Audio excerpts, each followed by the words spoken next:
Hello friends, Radhe Radhe. स्वागत है आप सभी का मेरे यूट्यूब चैनल पे। आज की इस वीडियो में मैं आपको दिखाऊंगी लड्डू गोपाल जी के लिए ड्रेस बनाकर बहुत ही आसान तरीके से। ये जो ड्रेस है हमने 7 नंबर के कान्हा जी के लिए बनाया है, लेकिन वीडियो में हमने सभी साइज के लिए मेजरमेंट्स बताए हुए हैं और वीडियो की एंड में मैंने ये ड्रेस लड्डू गोपाल जी को पहना के भी दिखाया हुआ है। तो वीडियो आप एंड तक जरूर देखिए। वीडियो अगर आपको पसंद आए तो इसे लाइक कीजिए, शेयर कीजिए और अगर आप मेरे चैनल पर नए हैं तो प्लीज चैनल को सब्सक्राइब कर दीजिए। तो चलिए अब ये ड्रेस बनाना स्टार्ट करते हैं। तो यहाँ पर ड्रेस बनाने के लिए हमने 2 फैब्रिक के पीसेस कट कर लिए हैं। अब देखिए, जो बड़ा वाला फैब्रिक का पीस है इससे हम बॉटम पार्ट तैयार करेंगे और जो छोटा वाला फैब्रिक का पीस है इससे हम चोली तैयार करेंगे। तो यहाँ पर सबसे पहले हम बॉटम पार्ट तैयार करेंगे। तो चोली के फैब्रिक को मैं साइड में रख दूंगी। तो यहाँ पर बॉटम पार्ट तैयार करने के लिए जो हमने फैब्रिक कट किया है उसकी लंबाई 95 इंच की है और इसकी चौड़ाई यहाँ पर 5 इंच की है। तो यहाँ पर मैं आपको सभी साइज के लिए मेजरमेंट्स बता देती हूँ कि बॉटम पार्ट के लिए हमें लेंथ और विड्थ कितनी रखनी है हर एक साइज में। तो यहाँ पर सबसे पहले हम बॉटम पार्ट के लिए लंबाई देख लेते हैं कि हमें हर एक साइज में बॉटम पार्ट के लिए लंबाई कितनी लेनी है। तो यहाँ पर 0 साइज में हम लंबाई रखेंगे 60 इंच, 1 नंबर में 65 इंच, 2 नंबर में 70 इंच, 3 नंबर में 75 इंच, 4 नंबर में 80 इंच, 5 नंबर में 85 इंच, 6 नंबर में 90 इंच, 7 नंबर में 95 इंच, 8 नंबर में 100 इंच, 9 नंबर में 105 इंच और 10 नंबर में 110 इंच हम लंबाई लेंगे फैब्रिक की। अब सभी साइज के लिए यहाँ पर हम फैब्रिक की चौड़ाई देख लेते हैं, हर एक साइज में हमें चौड़ाई कितनी लेनी है बॉटम पार्ट के लिए। तो यहाँ पर 0 साइज में हम चौड़ाई लेंगे 3 इंच, 1 नंबर में 3.5 इंच, 2 नंबर में 3.75 इंच, 3 नंबर में 4 इंच, 4 नंबर में 4.25 इंच, 5 नंबर में 4.5 इंच, 6 नंबर में 4.75 इंच, 7 नंबर में 5 इंच, 8 नंबर में 5.25 इंच, 9 नंबर में 5.5 इंच और 10 नंबर में 5.75 इंच हम फैब्रिक की चौड़ाई लेंगे। तो यहाँ पर मैंने आपको बॉटम पार्ट के लिए सभी साइज के लिए मेजरमेंट्स बता दिए हैं। तो चलिए अब आगे की प्रोसेस देख लेते हैं। तो यहाँ पर बॉटम पार्ट तैयार करने के लिए हमें क्या करना है, फैब्रिक में प्लीट्स डालनी है। तो प्लीट्स डालने के लिए यहाँ पर आपको क्या करना है, फैब्रिक को सीधी साइड प्लेस करना है और देखिए इस तरह से फैब्रिक को ऊपर से और नीचे से उठाते इस तरह से प्लेस कर देना है। यहाँ पर हमारी पहली प्लीट बनकर तैयार है। अब इसी तरह से पूरे फैब्रिक में आपको बहुत ही छोटी छोटी और घनी प्लीट्स डालनी है और फिर ऊपर से स्टिच लगाकर इन्हें पक्का करना है।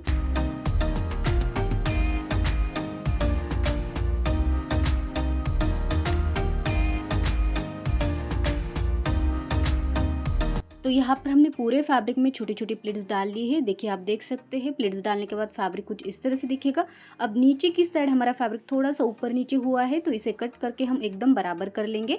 जब हम नेट के फैब्रिक में बहुत सारी प्लेट्स डालते हैं तो फैब्रिक कभी कभी ऊपर नीचे हो जाता है, तो कुछ भी टेंशन लेने की जरूरत नहीं है। सिंपली नीचे से हम इसे हल्का हल्का कट कर लेंगे। फैब्रिक को हमने हल्का हल्का कट कर लिया है। अब यहाँ पर प्लेट्स डालने के बाद आपको कमर का घेरा 7 नंबर के कान्हा जी के लिए 6 इंच का रखना है, ठीक है।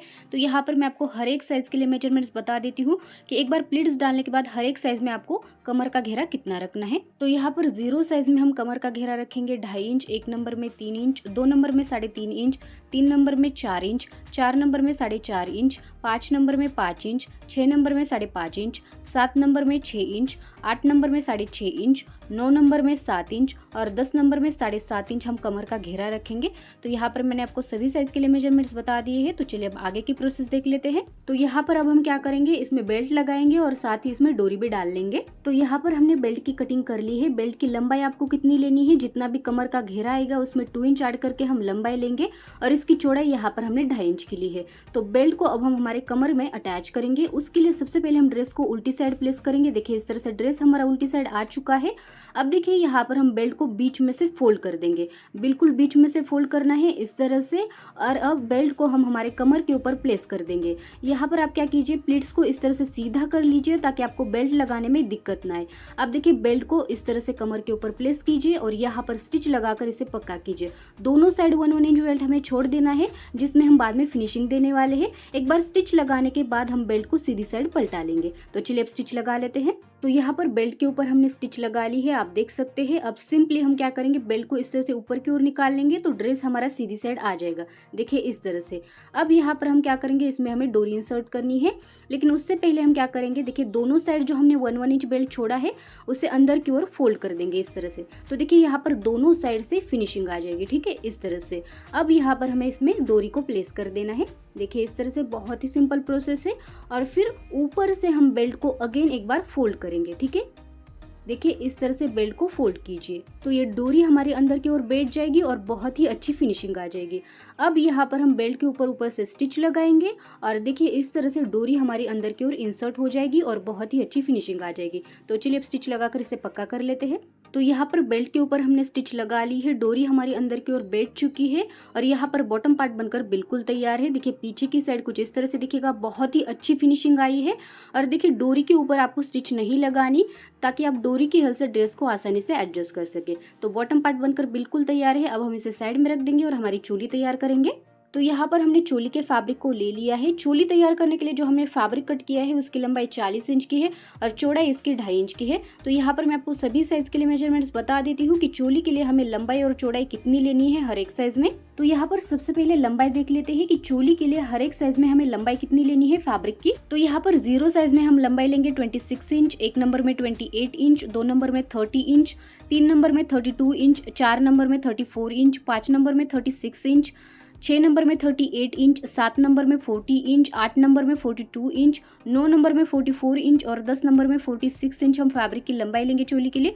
तो चलिए अब सभी साइज के लिए यहाँ पर हम चौड़ाई देख लेते हैं कि हर एक साइज में हमें चोली के लिए चौड़ाई कितनी लेनी है। तो यहाँ पर 0 साइज में हम चौड़ाई लेंगे 2 इंच, 1 नंबर में 2 इंच, 2 नंबर में 2 इंच, 3 नंबर में 2 इंच, 4 नंबर में 2.5 इंच, 5 नंबर में 2.5 इंच, 6 नंबर में 2.5 इंच, 7 नंबर में 2.5 इंच, 8 नंबर में 3 इंच, 9 नंबर में 3 इंच और 10 नंबर में 3 इंच हम फैब्रिक की चौड़ाई लेंगे। तो यहाँ पर मैंने आपको चोली के लिए सभी साइज के लिए मेजरमेंट्स बता दिए हैं। तो चलिए अब आगे की प्रोसेस देख लेते हैं। अब यहाँ पर चोली तैयार करने के लिए हमें क्या करना है, फैब्रिक को बीच में से फोल्ड कर देना है इस तरह से। और यहाँ पर हमें फैब्रिक में प्लीट्स डालनी है छोटी छोटी, देखिए इस तरह से। बहुत ही सिंपल प्रोसेस है, इसमें छोटी छोटी प्लीट्स डाल लीजिए। अब यहाँ पर हमें इसमें स्टिच लगानी है। तो स्टिच लगाते टाइम आपको क्या करना है, साइड से स्टिच नहीं लगानी, बिल्कुल बीच में स्टिच लगानी है, ठीक है। तो इस तरह से अगर बीच में स्टिच लगाएंगे तो इसका लुक बहुत ही अच्छा आएगा। तो चलिए अब स्टिच लगा लेते हैं। तो यहाँ पर आप देख सकते हैं हमने पूरे फैब्रिक में छोटी छोटी प्लीट्स डाल ली है और साथ ही इसमें बीच में से स्टिच लगाकर इसे पक्का कर लिया है। अब देखिए एक बार प्लीट्स लगाने के बाद यहाँ पर फैब्रिक की लंबाई आपको 7 नंबर के कानाजी के लिए 12 इंच की रखनी है। तो यहाँ पर मैं आपको सभी साइज के लिए मेजरमेंट्स बता देती हूँ कि एक बार प्लीट्स डालने के बाद आपको हर साइज में फैब्रिक की लंबाई कितनी रखनी है। तो यहाँ पर 0 साइज में हम फैब्रिक की लंबाई रखेंगे 5 इंच, 1 नंबर में 6 इंच, 2 नंबर में 7 इंच, 3 नंबर में 8 इंच, 4 नंबर में 9 इंच, 5 नंबर में 10 इंच, 6 नंबर में 11 इंच, 7 नंबर में 12 इंच, 8 नंबर में 13 इंच, 9 नंबर में 14 इंच और 10 नंबर में 15 इंच हम फैब्रिक की लंबाई रखेंगे प्लीट्स डालने के बाद। तो अब देखिए यहाँ पर हम क्या करेंगे, फैब्रिक को बीच में से फोल्ड करेंगे और कट करके इसे 2 पार्ट में डिवाइड करेंगे, क्योंकि यहाँ पर हमें चोली के लिए 2 पार्ट चाहिए। तो सिंपली मैंने इसे बीच में से कट लगाकर 2 पार्ट में डिवाइड कर लिया है। अब यहाँ पर इन दोनों को हम एक साथ अटैच करेंगे। इसके लिए हमें दोनों फैब्रिक को सीधी साइड रखना है और फिर एक फैब्रिक को हम दूसरे फैब्रिक के ऊपर इस तरह से प्लेस करेंगे और यहाँ पर नीचे से ऊपर 1.5 इंच तक हम स्टिच लगाकर दोनों को एक साथ पक्का करेंगे। तो यहाँ पर हमने स्टिच लगा ली है, आप देख सकते हैं। अब चोली को इस तरह से सीधी साइड निकाल लेंगे। यहाँ पर हमारी चोली बनकर बिल्कुल तैयार है।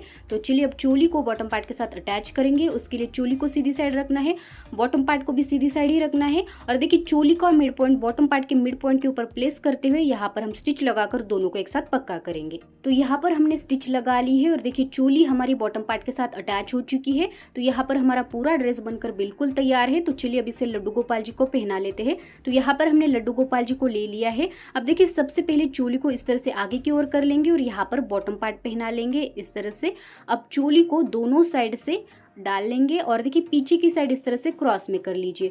अब यहाँ पर डोरी की हेल्प से इसे बांध लीजिए। बहुत ही सिंपल प्रोसेस है और बहुत ही आसान है इसे लड्डू गोपाल जी को पहनाना और समर में ये ड्रेस बहुत ही कंफर्टेबल होगा। अब यहाँ पर देखिए आपका ड्रेस अगर पीछे की साइड गोलाई में नहीं बनता तो आप सिंपली इसे पिन से सिक्योर भी कर सकते हैं। लड्डू गोपाल जी को बिल्कुल भी अनकंफर्टेबल नहीं होगा।